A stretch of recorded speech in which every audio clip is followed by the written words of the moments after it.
what we have seen in the Newton's law of motion, where upon an application of force, the motion itself, say, if I were to apply a force here, what we already know from Newton's law of motion is that the acceleration is determined as F upon m, and is the mass of the body. We will see that if I were to apply the same force, let's say a body like a rod or a sphere, I would apply this force here, or a sphere, it's the same force, exactly the same force, having the exact same mass. What we will see, something that is different from what we have learned in Newton's law of motion. This block is only going to move forward. Its acceleration is parallel to the applied force, right? But we will not the same. We will not witness the same motion here. If we were to mark out individual motion in this body,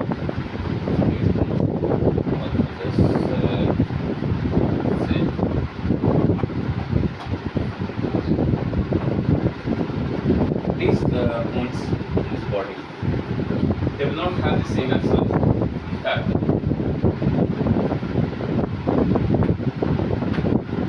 each individual point may experience a different acceleration than what we have calculated here. A is equal to F1. In fact, there might be only one point on this body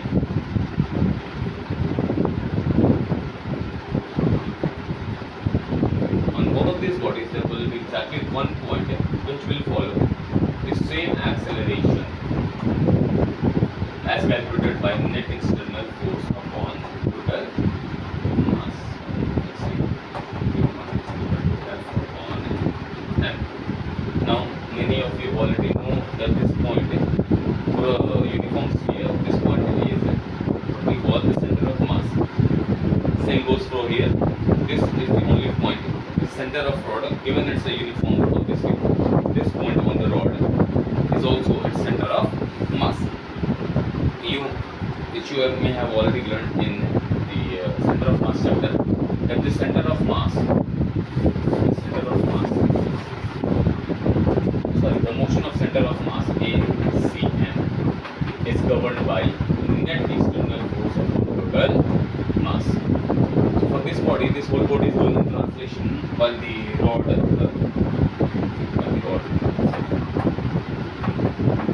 not having enough space to hold the same.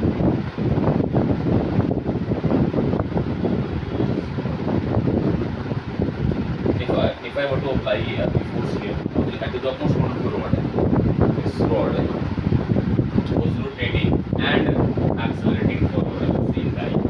Different points on this rod have different acceleration, implying that each different point on the rod experiences a net external force different than the other ones. This point will different, the net external force different. This will also have a different net external force. This will also have a different net external force. Each individual point on the rod experience different net external force, right? Except the center of mass. So the difference between these two is the presence of internal forces. What we learn in Newton's law of motion is the motion of a particle, single particle, under the guise of under the application of net external force. That system is what we call a single particle system.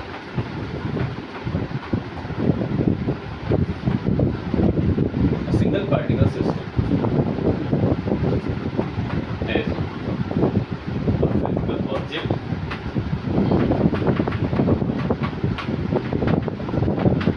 having no dimension. It's like a point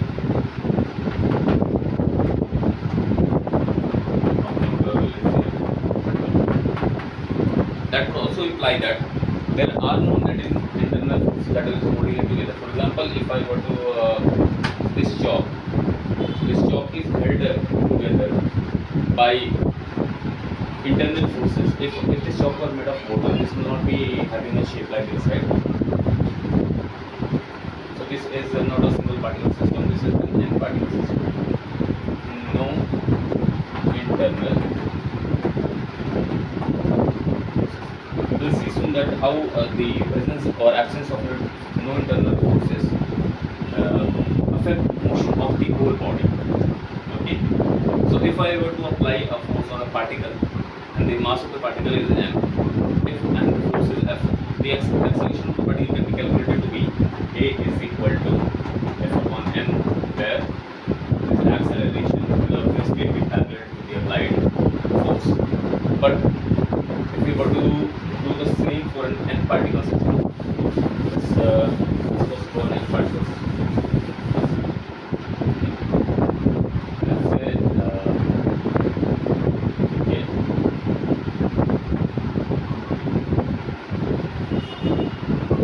Let's draw a sphere again, and I'm going to apply a force F on this sphere. When certain points on the sphere,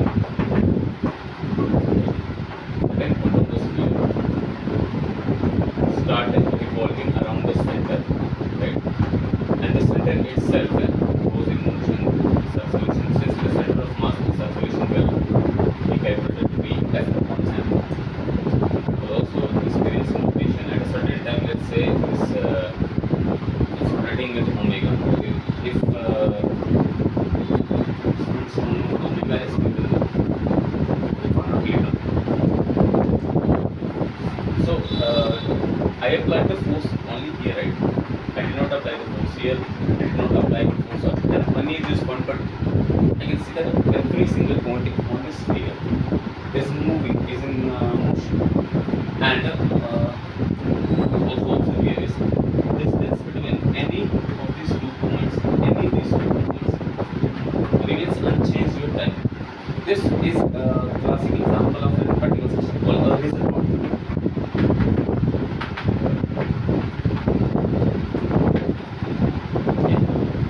Now, unlike a point, this sphere has dimension. It has a radius, it has a volume, there's a certain thing you can, if you want to find out there is a bit here.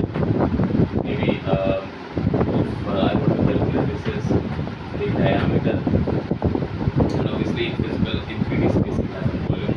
In the 2D space, let's say if this is the best instead of a sphere, and it has an area, right? So unlike a single particle system, an n particle system like this Hazel body can have dimensions, and obviously since I applied the force here and remember the entire body is moving, that would imply that there are forces between different points on the body that have tracked the entire body itself with this one, right?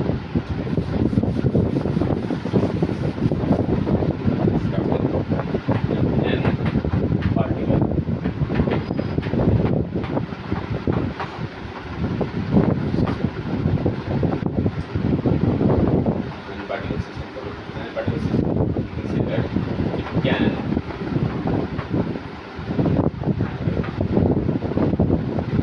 shape, and obviously can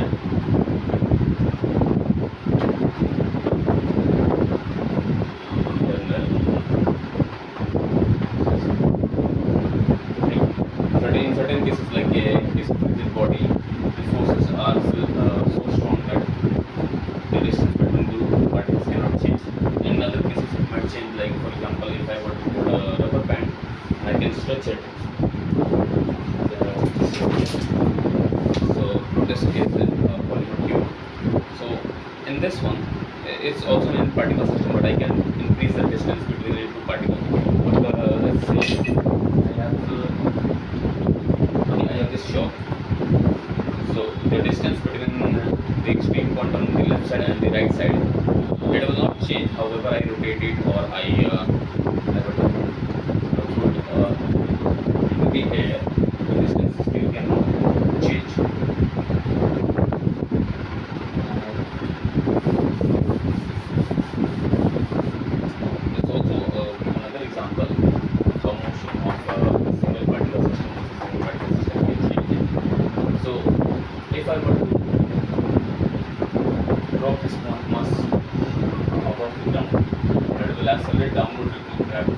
G.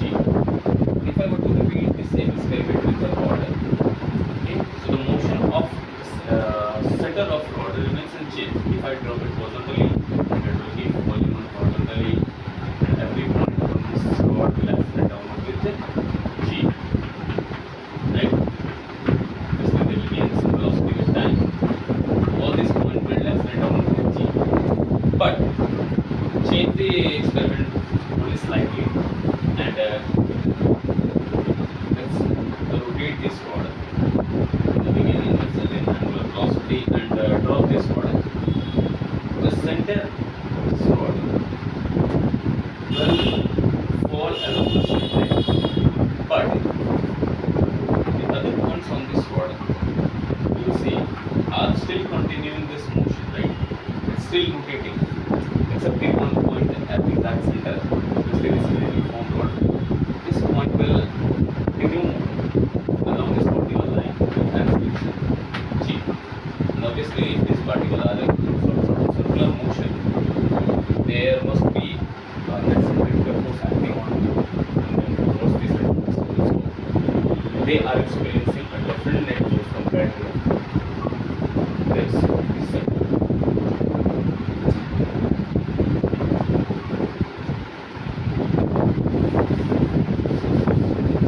So an end particle system can have a different motion under the same force compared to a single particle system. So what makes it different is the presence of obviously the internal.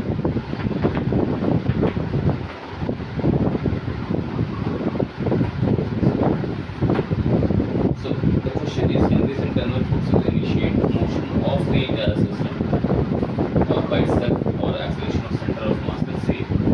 So say I have this charge, and if I keep this like this, I'm not applying an additional force on the charge area. So I see that this is at rest, but obviously the shape it has is held by internal forces. So internal forces are not changing the motion of the system as a whole, but they have somehow balanced the force of gravity on these things, or say the integrity of the surface. Obviously, for this water, it's not be like this. Right? So I have drawn a system of four particles, 1, 2, 3, 4, and let's say the particle is applied force F on 1 by 2. Then there will be a reaction force on 2 as well. Therefore, 2 by 1. From Newton's law, we know that if we were to add a F12 and F21, this will be 0. So all these internal forces, any and all internal forces within the system will cancel out, and the acceleration of center of mass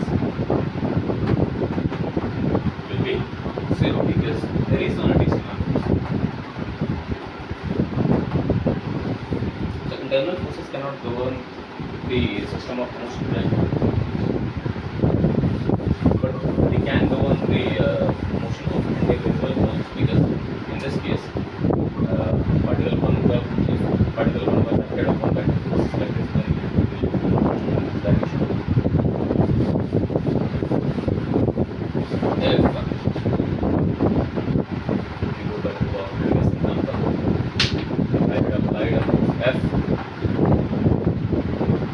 moving like this, different point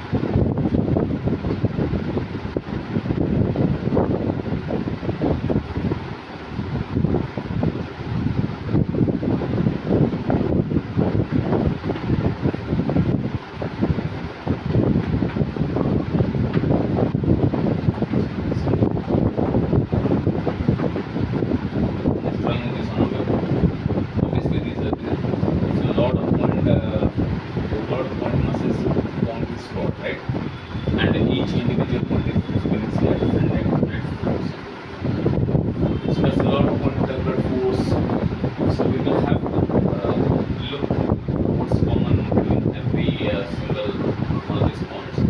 I could say that the system is doing in a combined sort of motion where it is also accelerating forwards, but then it's also rotating about the center. You will see about it's not being rotating, what is rotating. From what I can see, that this rod is accelerating forwards as well as it's rotating about some common axis. Okay. We will have to look. We already have learned about the translation part. So now we will have to learn about the rotational part of the system.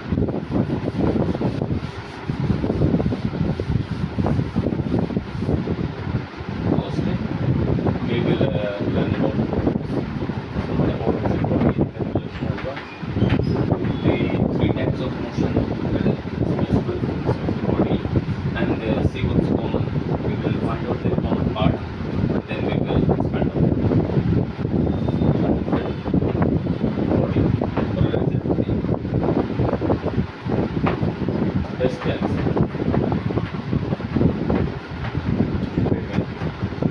Any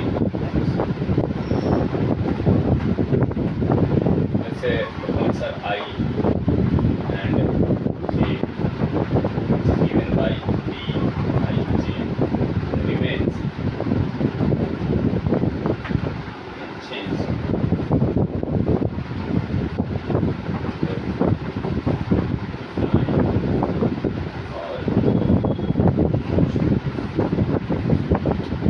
Body. If I were to choose any two points, distance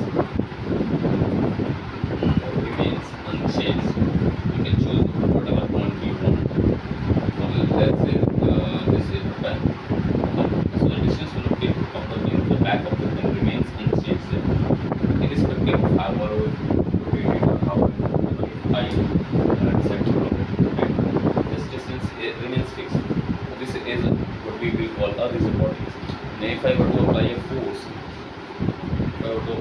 here, okay, and if I can move it any way I want, this distance still remains unchanged. So this is the first one. So what is responsible with this motion is again the internal forces. If we get far enough, we can even learn how to calculate what the force is.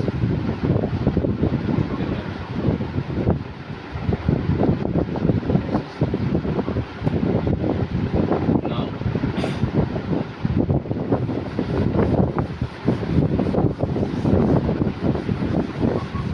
the second point is the work of motion of this body is still decided by the net external force. The net external force still dictates the motion. You can even move the entire body together without putting the condition for the later. But I can position my system in a certain way. I can even move every single point as I have levels and intervals in motion that body moves in a certain way that the acceleration of each individual point is equal to F1 and still remains like this now.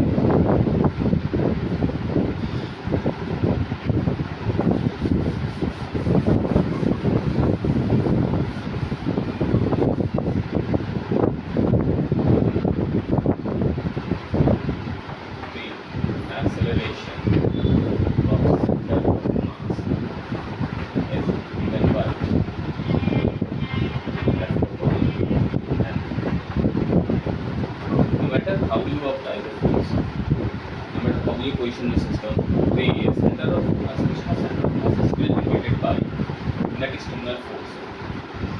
prediction of the response of the mass. For example, like a cylinder here, even if I apply to the force here or here or here, the center of mass still moves here. Right?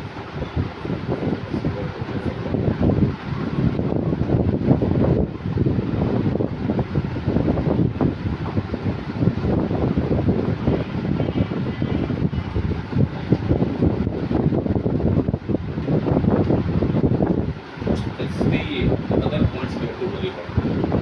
If I apply the force here, then from the expected body will like this. If you are to apply the force here, you can say that if the surface is smooth enough, this will not rotate at all.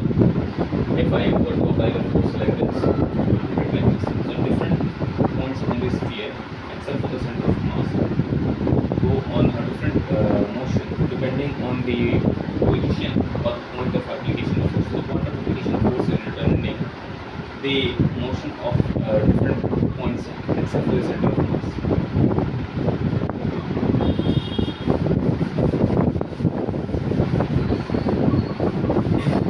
Now, we will learn about three different types of motion that are important is. First, we will learn about pure translation. I will state the condition here, but we will elaborate on that later. Pure translation is what we call when